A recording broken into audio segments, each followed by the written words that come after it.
गाँव में तो अक्सर ये बीमारियाँ कभी पाई नहीं गई मेंटल हेल्थ पे, जिस पे हम लोग डिस्कस करने वाले हैं। जब भी मैं गाँव बात करता हूँ या घर पे बात करता हूँ तो बोलते हैं, अरे यार ये तो शहरी बीमारी है, अमीरों की बीमारी है। गाँव में तो देख कहाँ कोई बीमार पड़ता है। आप क्या सोचते हैं इस पे?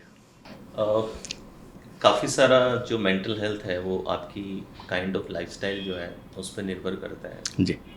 और one of the causes of bad mental health is sedentary lifestyle, कि जहाँ पे आप ज़्यादा डिजिटल वर्ल्ड में हैं, ओके। बॉडी में मूवमेंट कम है, दिन भर आप एक जगह पे बैठ कर के काम कर रहे हैं, जंक फूड खा रहे हैं, तो शहरों में इसकी प्रोबेबिलिटी ज़्यादा इसलिए हो जाती है बिकॉज़ शहरों में लाइफस्टाइल थोड़ी फास्ट पेस्ड है, सब लोग दौड़ रहे हैं, भाग रहे हैं, रुकने का वक्त नहीं है, राइट? सो हमारा शरीर इस तरीके से डिज़ाइन है कि बेस्ट काम करता है जब इसको लगातार एक्टिविटी मिले, और माइंड बेस्ट तब काम करता है जब वो स्टिल रहे।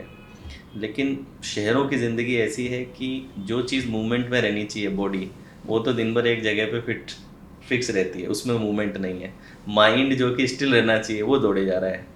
तो इस वजह से एक लाइफस्टाइल और एनवायरमेंटल फैक्टर्स की वजह से, जंक फूड की अवेलेबिलिटी की वजह से, और डिजिटल और वर्चुअल वर्ल्ड में ज़्यादा समय बिताने की वजह से आज आप शहरों में देखें, दो फ्लैटमेट्स होते हैं साथ में, एक बाजू वाला नेबर है फ्लैट में आपके रहता है, बहुत से लोग हैं जानते भी नहीं है कि कौन रहता है, कभी कोई ट्रू। मुलाकात भी नहीं होती ट्रू। है, बहुत डिस्कनेक्टेड है। गेट नहीं खुलते हैं, गेट बंद होते हैं दोनों के आमने हाँ, सामने। यस, कभी मिलना जुलना ज़्यादा नहीं, राइट। हाय हेलो कभी लिफ्ट में मिल गए तो हो गई, राइट। राइट?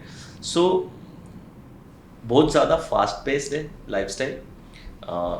जो जंक फूड्स वगैरह, जिस तरीके की डाइट्स हैं उसमें प्रॉब्लम है, और ह्यूमन कॉन्टैक्ट्स कम हैं, ज़्यादातर लोग डिजिटल वर्ल्ड में, वर्चुअल वर्ल्ड में ज़्यादा जी रहे हैं।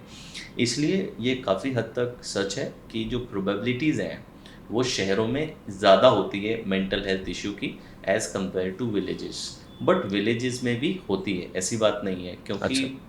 मेंटल हेल्थ सिर्फ लाइफस्टाइल पे ही निर्भर नहीं करती है, कई बार ये आपकी जेनेटिक्स पे और आपके बायोकेमिकल इम्बैलेंसेस पे, ख़राब डाइट से, या फिर बहुत सारी ज़िंदगी में अगर टेंशन चल रही है, तो गाँव के लेवल पे भी कई बार काम की टेंशन होती है, कई बार माँ बाप डिप्रेशन में होते हैं क्योंकि बच्चे की शादी नहीं हो रही है, बहुत ज़्यादा दहेज मांगा जा रहा है, अब उनके पास में दहेज देने की जगह नहीं है।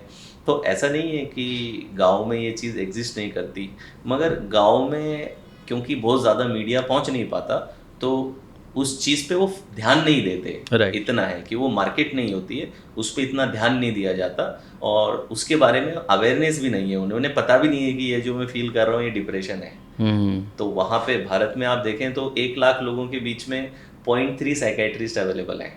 हम्म। डब्ल्यूएचओ कहती है कि 1 लाख के बीच में 3 मिनिमम होने चाहिए। ये तो काफ़ी कम नंबर है इंडिया में। हाँ, तो बहुत कम है, तो 10 गुना तो हम मिनिमम से नीचे हैं। तो ऐसी स्थिति में गाँवों तक ये फैसिलिटीज़ पहुँचे, ये बड़ा मुश्किल है। तो है वहाँ पे, ये नहीं कह सकते कि वहाँ पे ये एग्ज़िस्ट नहीं करती, डेफ़िनेटली एग्ज़िस्ट करती है। पेरेंट्स लेवल पे एग्ज़िस्ट करती है, बच्चों के लेवल पे एग्ज़िस्ट करती है। कई बच्चे टैलेंटेड हैं, कुछ बड़ा करना चाहते हैं, लेकिन उनके पास में राइट रिसोर्सेज़ नहीं है, इवन वो भी डिप्रेशन महसूस करते हैं। मगर वहाँ प्रोबेबिलिटी कम है, क्योंकि ह्यूमन सपोर्ट बहुत है, एक दूसरे के साथ कांटेक्ट में बहुत हैं, दिन भर बॉडी बहुत काम में है, मूवमेंट में है, इसलिए ज़्यादा स्लीप इश्यूज़ वहाँ पे नहीं है। तो स्लीप का मिसमैनेजमेंट एक बहुत बड़ा कॉज होता है मेंटल हेल्थ को ख़राब करने का, जो कि शहरों राइट। में आपको ज़्यादा मिलेगा। गाँव में आप देखें, दिन भर व्यक्ति इतना ज़्यादा फिजिकल वर्क किया हुआ होता है कि वो रात को सोने जाता है तो पड़ते ही उसको नींद आ जाती है, तो स्लीप इश्यूज़ आपको कम दिखेंगे। तो नहीं है ऐसा नहीं कह सकते, मगर कम। मात्रा कम है, क्वांटिटी कम है। राइट। राइट। बट गांव में भी मतलब अगर गांव में भी आप देखते होंगे तो कुछ ना कुछ केस तो ऐसे मिलते हैं जिनको वो लोग शायद मतलब जहाँ तक मैं समझता हूँ कभी कुछ भूत का साया और ऐसा कुछ बोल देते हैं, अगर कोई मेंटल डिसऑर्डर में है तो यस। लोग उनको बोल देते हैं अरे भाई इस पे तो भूत आ गया, या कुछ रात में इसने कुछ देख लिया। बट रात में उसने क्या देखा बेचारे ने, उस पे लोग काम नहीं करते हैं।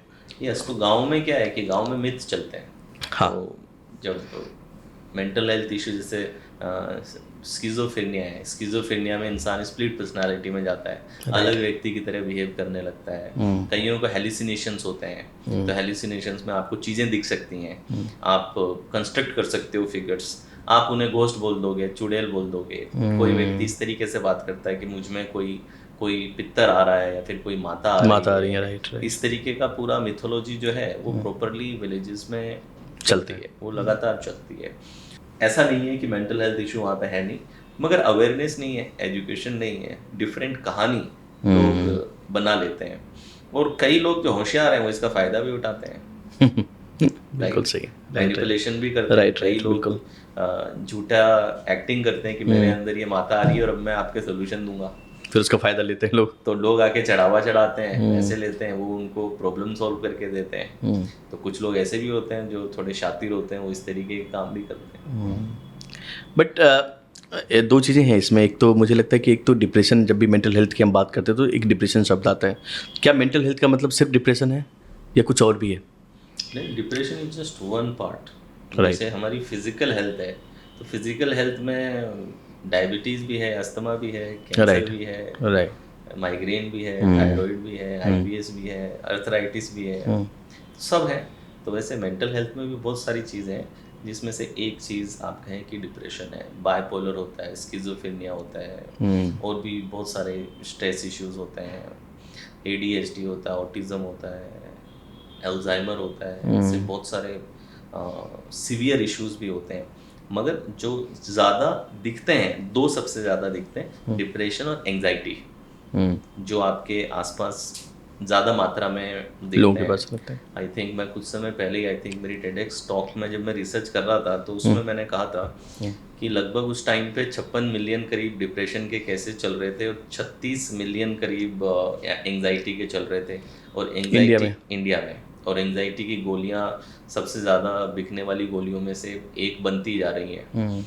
और इंडियन साइकेट्री सोसाइटी की एक रिपोर्ट थी जिसमें कि कोरोना के बाद से ना लगभग 20% का इंक्रीमेंट हुआ है एंजाइटी की गोलियों के में। अंदर। यस, डिप्रेशन, एंजाइटी, इस प्रकार के इश्यूज में। Right right.